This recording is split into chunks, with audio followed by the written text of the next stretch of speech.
ఈ సంస్థలో పనిచేస్తూ ఉన్నాడు. అయితే తను చేస్తున్న పని రాజ్యానికి ప్రశ్నించే దిశగా ఉన్నప్పటికీ ఆయన ఛత్తీస్గఢ్, జార్ఖండ్, ఒరిస్సా రాష్ట్రాలు కూడా సందర్శించి ఈ దేశంలో బీజేపీ ప్రభుత్వం ఆదివాసీలను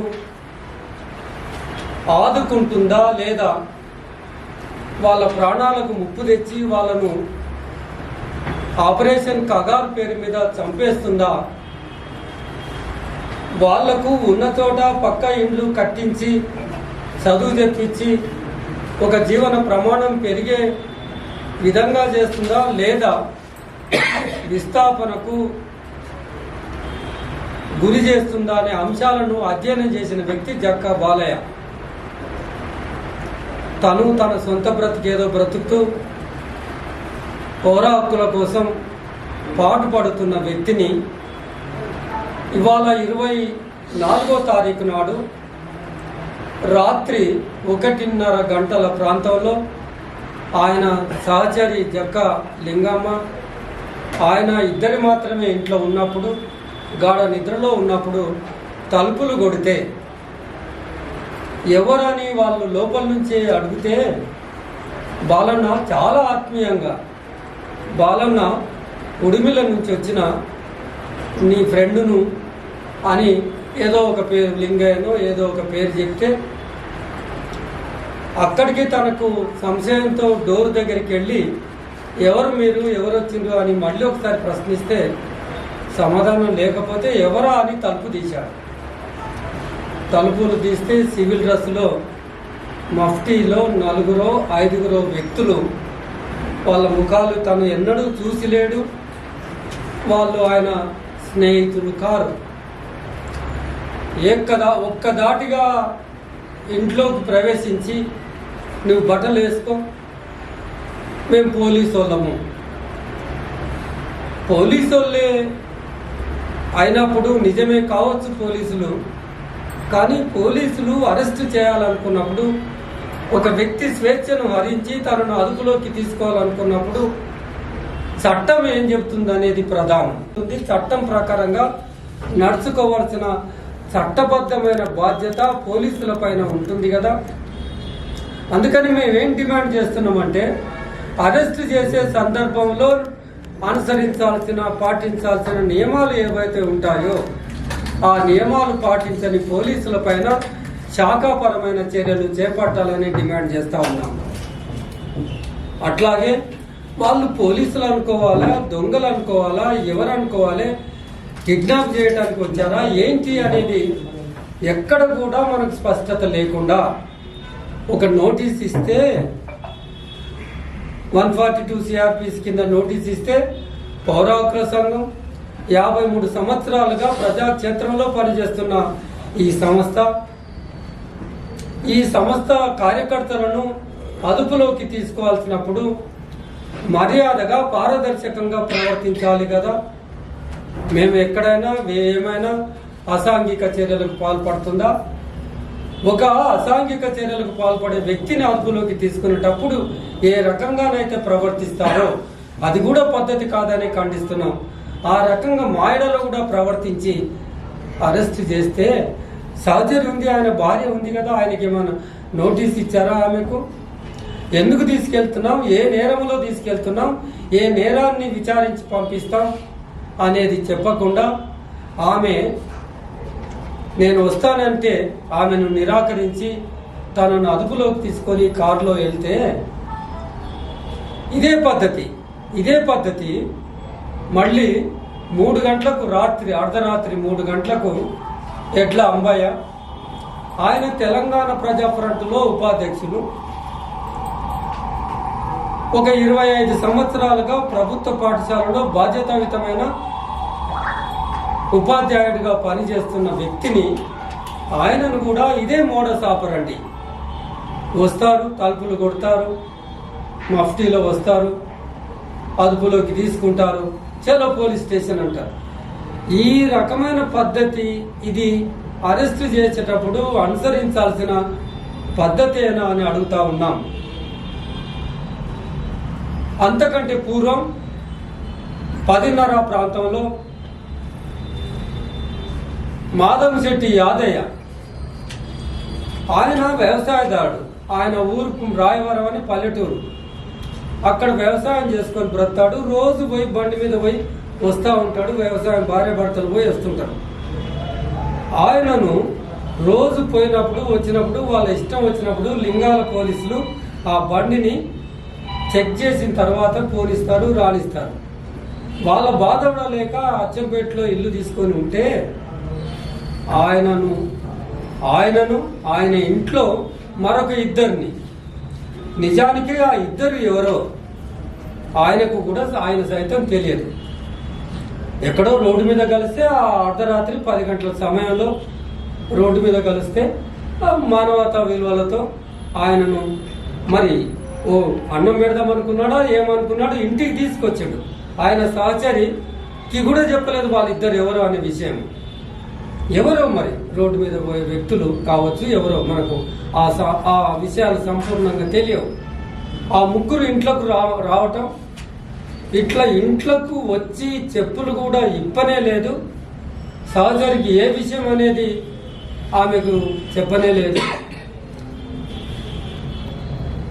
ఇంతలోపనే అదే 4-5 పోలీసులు అదే మఫ్టీలో వచ్చి చలో పోలీస్ తలుపు తెరిసే ఉంది, ఇక చలో పోలీస్ స్టేషన్ అని పోలీస్ స్టేషన్కు తీసుకెళ్ళటం అనేది జరిగింది. అంటే యాదయ్య ఇంటి నుంచి యాదయ్యతో పాటుగా మరో ఇద్దరు, మొత్తం 3.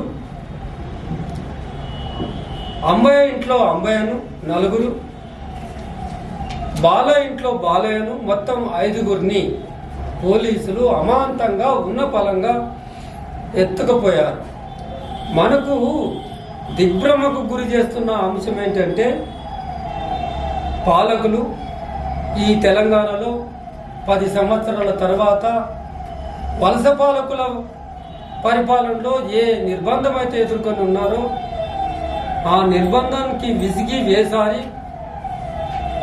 తెలంగాణ ఏర్పాటు చేసుకుంటే వచ్చిన ఆ ముఖ్యమంత్రి కేసీఆర్ అదే పాలనను కొనసాగిస్తే 10 సంవత్సరాలు భరించిన తెలంగాణ ప్రజలు 10 సంవత్సరాల తర్వాత తెలంగాణలో కాంగ్రెస్ ప్రభుత్వాన్ని తెచ్చుకున్నారు. కాంగ్రెస్ వాగ్దానం ఏమిచ్చింది ప్రజలకు? మేము స్పష్టంగా పౌర హక్కులను నిలబెడతామని వాగ్దానం ఇచ్చింది. మొట్టమొదటి ఇది నాది 7వ గ్యారెంటీ అని అన్నారు. పౌర ప్రజాస్వామ్యాన్ని పునరుద్ధరిస్తాను అని అన్నారు.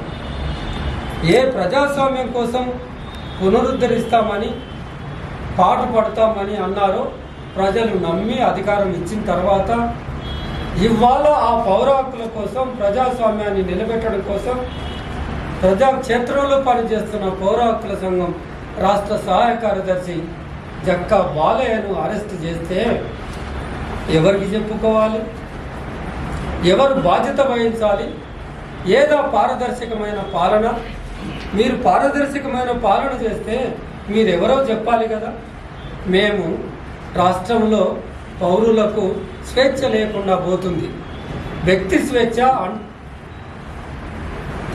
విఘాతం కలుగుతుంది. రాజకీయ స్వేచ్ఛకు అసలుగా స్థానమే లేకుండా పోతుంది. పౌరులను తెలంగాణ ప్రభుత్వం ఎప్పుడు వాళ్ళ మీద పడి గద్ద వచ్చి కోడిపిల్లని ఎత్తుకుపోయినట్టుగా ఎత్తుకుపోతుందో అర్థం కాకుండా ఉంది. ఈ 3 మహిళలు భర్తలు ఎక్కడ పోయారో, ఎక్కడి నుంచి వచ్చిన వాళ్ళు ఎత్తుకుపోయారో, వాళ్ళు ఏ స్టేషన్కు సంబంధించిన వాళ్ళో వాళ్ళ వివరాలు తెలియవు. మాకు మొరపెట్టుకుంటున్నారు మా భర్తలను కాపాడండి అని.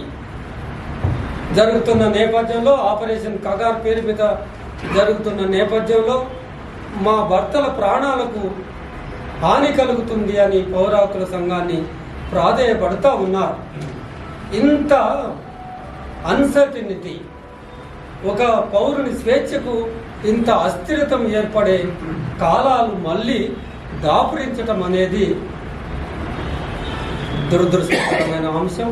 ప్రజా పాలన ఏదైతే చెప్పుకునే లక్ష్యం ఉందో దానికి తూట్లు పొడిచే వ్యవహారం ఇది. ప్రభుత్వాలు పోలీసులకు కనుక పూర్తి స్వేచ్ఛనిస్తే తప్పనిసరిగా అదే ప్రభుత్వాలు కూలిపోయే విధంగా ఈ పోలీసులు వ్యవహరిస్తారు. ఇప్పటికే అదే లింగాల పోలీసులు ఏ యాదవ్నైతే నిత్యం నిర్బంధానికి గురి చేస్తారో అదే పోలీసులు పోయిన దసరా పండుగ సందర్భంగా ముగ్గురు యువకులను 25-20 వయసు సంవత్సరాలున్న యువకులను పోలీస్ స్టేషన్కి తీసుకెళ్లి వాళ్లకు గుండు కొట్టి పంపించిన ఆ లింగాల పోలీసులు, తెలంగాణ పోలీసులు. ఇది మనకు జరుగుతున్న వైనం.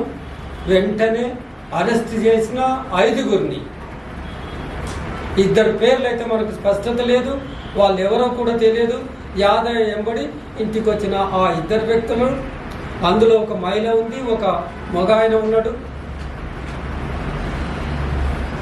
వాళ్ళిద్దరిని అదేవిధంగా ఈ యాదయ్యను, అంబయ్యను, బాలయ్యను వెంటనే విడుదల చేయాలని కోరుతా ఉన్నాం. ఒక దళిత వర్గాల నుంచి, అట్టడుగు వర్గాల నుంచి కష్టపడి చదువుకొని ప్రభుత్వ ఉపాధ్యాయుడిగా పనిచేస్తున్న అంబయ్యను అరెస్ట్ చేసి తీసుకెళ్తే ఆయనకు చిన్న పిల్లలు ఉద్యోగం పోయే ప్రమాదం ఉంది. కనుక ఆయనను బేషరతుగా విడుదల చేయాలని డిమాండ్ చేస్తూ ఉన్నాం. వెంటనే విడుదల చేయాలి. నేను ఎస్పీతో మాట్లాడాను, లోకల్గా స్థానికంగా సిఐతో మాట్లాడాను. సిఐ ఈ అరెస్టులకు మాకు సంబంధం లేదని డిస్క్లెయిమ్ చేశాడు.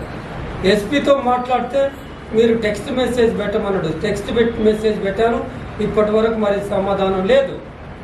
అంటే పారదర్శకత ఎక్కడ ఉంది అని అడుగుతా ఉన్నాం. వీళ్లను వెంటనే విడుదల చేయాలి. పోలీసులను దురుసుగా ప్రవర్తించిన పోలీసులను కఠినంగా శిక్షించాలి. అరెస్టు సందర్భంలో పాటించాల్సిన నియమాలను పాటించలేదు కనుక శాఖాపరమైన చర్యలు చేపట్టాలని, రాష్ట్రంలో ప్రజాస్వామిక వాతావరణాన్ని కల్పించాలని పౌర హక్కుల సంఘం, తెలంగాణ ప్రజా ఫ్రంట్ డిమాండ్ చేస్తాము.